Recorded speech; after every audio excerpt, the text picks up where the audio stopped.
Ladies, you all tahu kan Zindo ada keluarkan ni Sweet Tube Rose. Okay, Sweet Tube Rose by Zindo ni extract dia perfume bawaan yang floral, roman.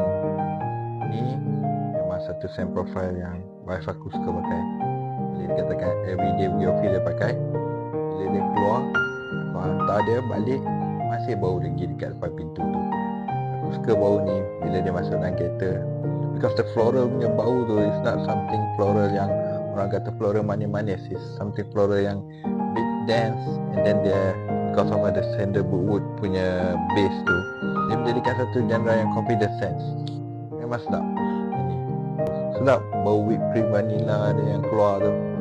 Seorang perempuan tu macam sebagai seorang perempuan yang nampak matang, matured. Okay, so Sweet Tube Rose ni korang boleh cuba kalau korang nak, dan trust me, your husband will love it.